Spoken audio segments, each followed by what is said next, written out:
So we are going to talk from the lectern up here, Benny, and Miss Salena Weed is going to come and deliver her testimony for us today, something I've been looking forward to for quite a while. And the Weed family has been an important part of this congregation for many, many years. They have taken leadership roles. They've taken servant roles. If it's something to be done in the service of God's kingdom, we could always count on them. Ryan comes down and faithfully takes care of our candles when we need that to happen. When Allie was here, she played her trumpet with us. She was always involved in anything that we needed them to be a part of. They are faithful servants of God, and we are grateful to have Salena come and speak to us today.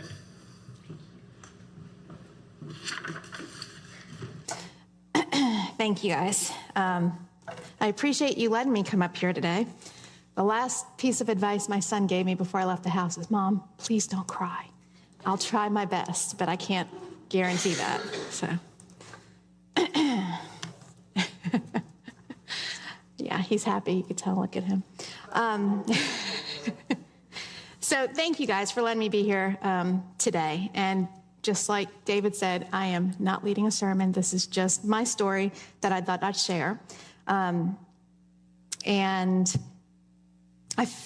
Testimonies are considered a powerful way to celebrate God's grace, similar to the biblical tradition of sharing stories of mercy.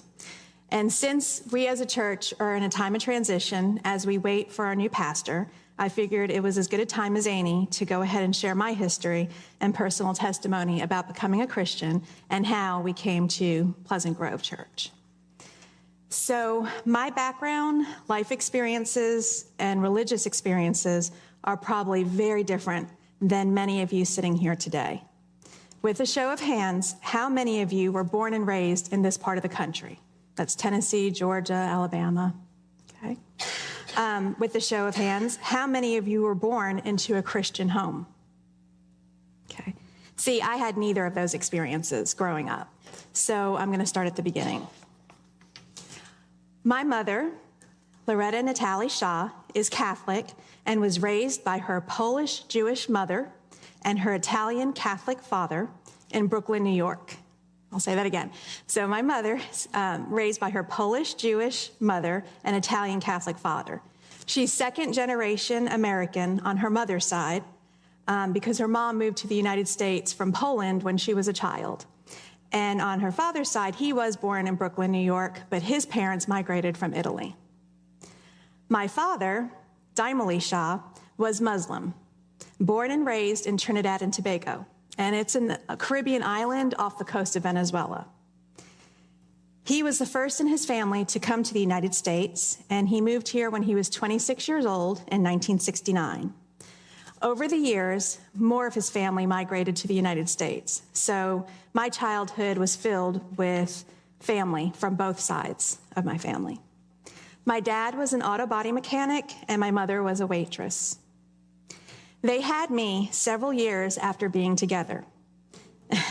I was born on August 15th, 1979, in Brooklyn, New York, as Salena Shaw. I have an older brother, Donnelly, and later my younger sister, Latasha, and my brother, Daimali, joined our family. Growing up, family was extremely important. We were always surrounded by cousins and uncles and aunts. Unfortunately, 3 of my grandparents passed away by the time I was 5, so I really didn't get to know my grandparents. My father's father, he lived till I was a teenager, but he lived in Trinidad, so I only saw him once every 5 years or so we weren't very close. I hated that I never really got to know my grandparents, and I'm glad my kids are blessed enough to know theirs. So I had a happy childhood in Brooklyn, where I was immersed in a multitude of ethnicities and religions. Being from a Jewish, Christian, and Muslim background was not uncommon up there. Most of my friends had more than one religion in their family. And none of my friends were able to trace their family back 3 or more generations here in the United States. In my household, we were loosely raised Muslim. Now, the terms Muslim and Islam are both used when I'm referencing this religion. We still celebrated holidays like Christmas and Easter, as you can see there, but not for the religious aspect. We did exchange presents, we had holiday meals and get-togethers, but we didn't celebrate Jesus or the religious aspects of these holidays. Being raised as a Muslim, I learned prayers in Arabic, and I recited them each night before I went to bed. I did not eat pork, and I participated in Muslim prayer ceremonies. The prayer ceremonies typically took place at our house or another family member's house, and sometimes these were in remembrance of people who had passed previously, and other times it was to celebrate Muslim holidays, such as Ramadan and Eid. Ramadan is a month of spiritual preparation and discipline in which Muslims fast for the whole month, from food, drinks, and negative behaviors, from dawn to sunset. Nothing can touch their lips. This serves as a spiritual reset. Eid takes place at the end of Ramadan, and it's a celebration of successfully completing the month-long journey. Since we were not strict Muslims, we really didn't fast for the month. We participated in the celebration at the end. I do remember once as a child trying to fast, but I lasted about a half a day before I drank something. As a child, I remember the prayer ceremonies as a time when all the women covered their heads with scarves and men wore something on their heads, kind of like skull caps. In this picture, you can see I'm the one in the red scarf, my sister's next to me, and then my older brother Donnie's next to me, and then my cousin Kyle's with us. We all sat in a room together and listened to reading and chanting in Arabic. After the prayers were over, we had a large Indian feast, curry chicken and potatoes, a curry garbanzo dish called chana, and a really delicious bread called roti. Then we played with our cousins and had a good time. As far as practicing Islam, that's really about all I remember. We did attend mosque one time that I can remember, and I do not remember liking it. The women worshiped separately from men, and again, it was all in Arabic, which we did not speak other than reciting the prayers and greeting each other. What also left an impression on me about Islam was that traditional cultural part. While religion and culture are separate, in this religion, they are very hand in hand. And one of the cultural aspects that I did not agree with was that women were not regarded the same way as men, traditionally speaking. An example of this was serving my dad his dinner each night. He typically did not eat dinner with us. He came home, and after he came home, he'd take a shower, and then he'd sit down in the living room. And my mom would cook his food, plate it up, and then my sister or I would serve it to him. Also, I would fix his drink and brought that to him each night. My brothers did not do this very often because they were regarded differently than women. And this picture is not one of mine, it's just a stock photo from Google, but it does kind of show how women and men do pray separately. And they've got a divider between them, but like the mosque here in Dalton, there's actually a separate room. So the women enter through a different entrance than the men, and they've got a place to worship in the back, and the men worship in the front. As I entered my teenage years, I was expected to take on women responsibilities of helping to prepare and serve the food to men in the family at the prayer ceremonies. The older I got, the more frustrated I got with the inequality of women in Islam. I often bucked against my dad, which did not go over well.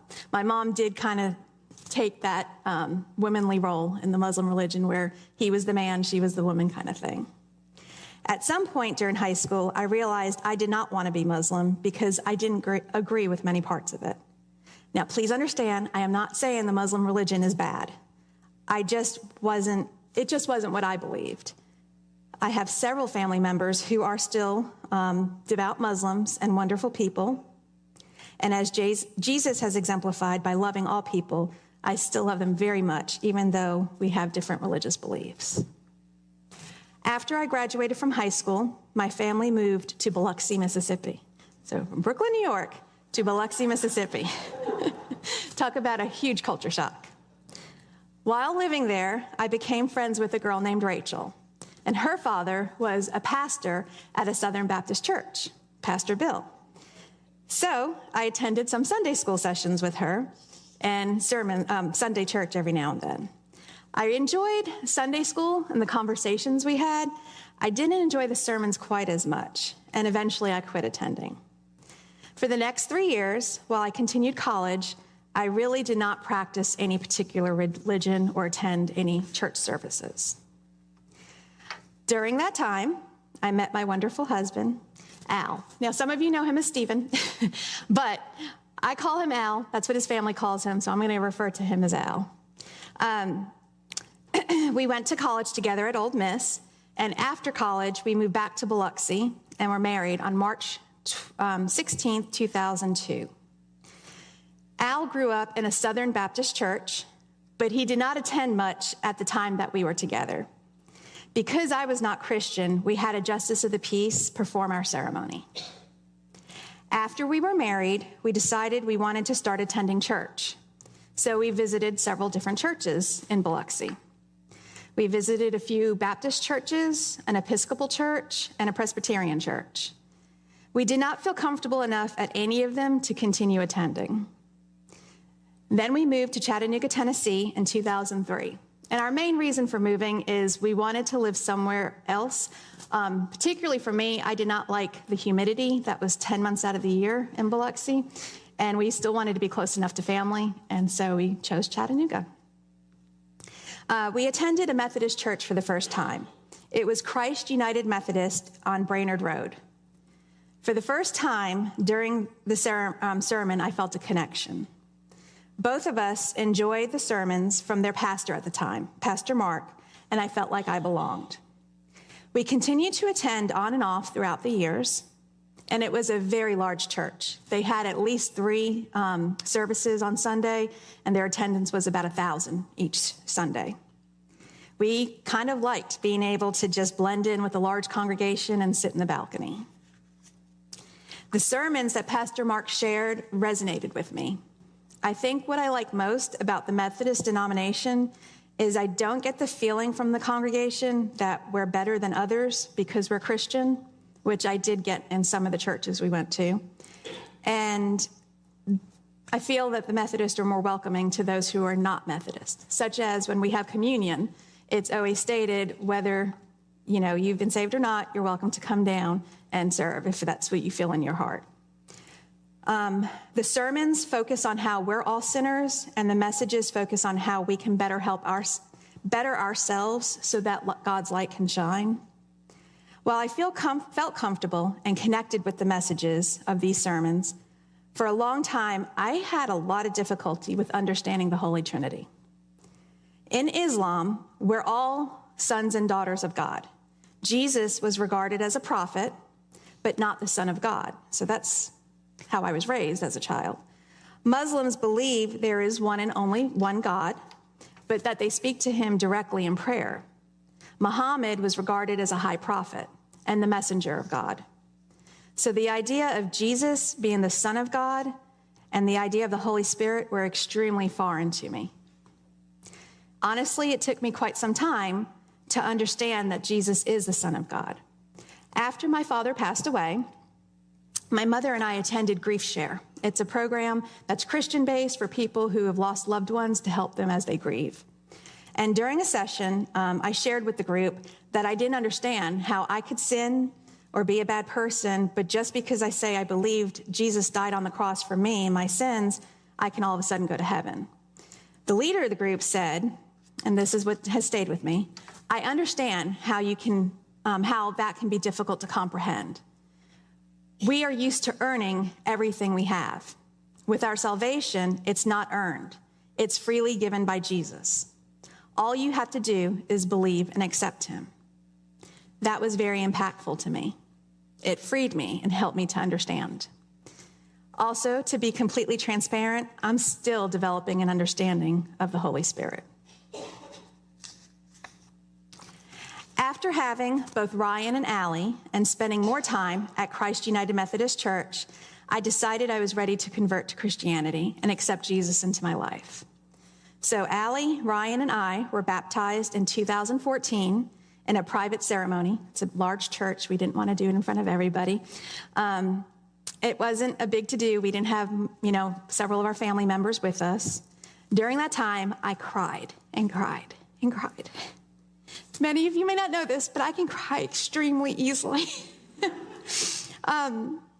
While I was happy and felt good about my decision, I also felt very guilty because I knew my father would not like me leaving the Muslim religion. He was aware that we attended church, and he understood we were planning to raise Allie and Ryan as Christians, but he did not want me to change my religion. I never told him I actually did that, but I feel like he probably knew.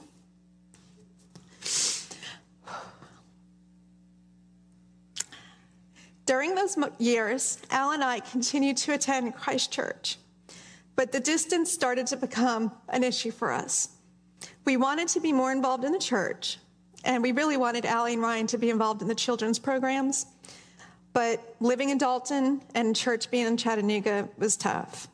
At the same time, Pastor Chris, announced that he was leaving the church for a new appointment. So we felt like it was time for us to search here in Dalton for a place. We went to a couple of churches and visited a couple of churches. One spring, Al took Ryan and Allie to an Easter egg hunt here at Pleasant Grove, and they liked it. They had fun, and so we thought we'd give it a try, even though this is a much, much smaller church than what we were used to. However, we fell in love with it. We were welcomed with open arms. I remember when Rita came up to us to introduce herself, and she said, "We're glad to have you here. You all take up a half a pew." Everyone was very welcoming, and so we decided to stay. We've attended Pleasant Grove for about 9 years now, and this brings me to where I am now in my journey as a Christian. Throughout this journey, I've had some other significant moments I've not already mentioned, so I'd like to share those with you. The first one is VBS. So I did not grow up going to VBS as a child. My first experience was being a parent of kids who went to VBS. And I loved the experience because the messages were relevant to me since I was so new in the religion, Christianity. 3 summers ago, at VBS, I was helping Melissa Starling, who was our children's director at the time, and we were doing the songs at the opening, at the beginning, and David mentioned one day of sprinkling some traditional VBS songs into it. I had no idea what he was talking about because I didn't know what the traditional VBS songs were, and so I really couldn't help with that. All I knew were the ones that came with the themed kits that we have for each summer. Now, after David and Melissa and Summer and everybody have led us through it, I understand these songs and know them. So I know songs like "I'm in the Lord's Army." Yes, sir. I also did not know the traditional hymns or stories. For the longest time, they were foreign to me. So when we would get up and sing, I wouldn't sing the first couple sentences because I didn't know the tune, and I would have to listen to everyone else before I joined in because, we had the words or the hymnal, but I didn't know the tune to them or the stories. Now I can finally say, okay, this one I recognize, or I know this story. I also know God's hand is in every decision in my life. Nothing I've experienced, no path I've taken is because of me. It's all God's will. My favorite Bible verse is Philippians 4:13. I can do all things through him who gives me strength. And I know most of the time that I'm not in control, but I'm able to do hard things because of him.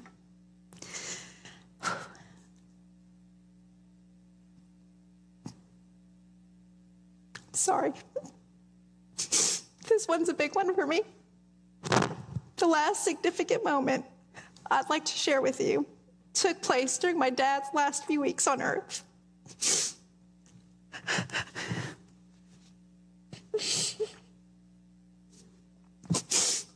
It was hard at times knowing that he and other family members did not believe in Jesus. And then we had some hard discussions in our house. I remember when Ryan was younger, he once asked, "Will Grandpa go to heaven?" That was really hard for Al and I to talk through because of our beliefs. Well, during the last few months of my dad's life, he fell a lot. The dementia kicked in. He was in and out of the hospital a lot. And during his last day at the hospital, he stared at the ceiling a lot and at the lights. And he'd talk every now and then, just, little things, nothing major. But one day, while I was sitting next to him in his hospital bed, and he was just staring up at the lights, he nonchalantly said to me, I know Jesus. And then he went on and chit-chatted about other things. This was huge for me because my dad and his beliefs would have never said that in his lifetime. So I knew at that moment Jesus had spoken to him, and it gave me hope that I'll one day see him again. So to close, where am I now? I honestly think I'm at a point where I'm comfortable with myself and my identity as a Christian. However, I'm also currently not doing a good job of devoting time and energy into my relationship with God. I know he's always there waiting for me. I know I need to deepen my relationship with him as I continue my journey here on earth. And being Methodist helps humble me. Reading the Bible, listening to the verse of the day in the Bible app, Sunday sermons, and participating in Wednesday night discussions, all these things help to keep me grounded. And they reaffirm some of the things I'm doing and believe, but I also am reminded about how I am a sinner and the things I need to do to improve myself. I thank you all for being a part of my journey and helping to keep me accountable. I love Pleasant Grove, and I love that we really do live our motto, love lives at Pleasant Grove. I love you all, and thank you for listening to me.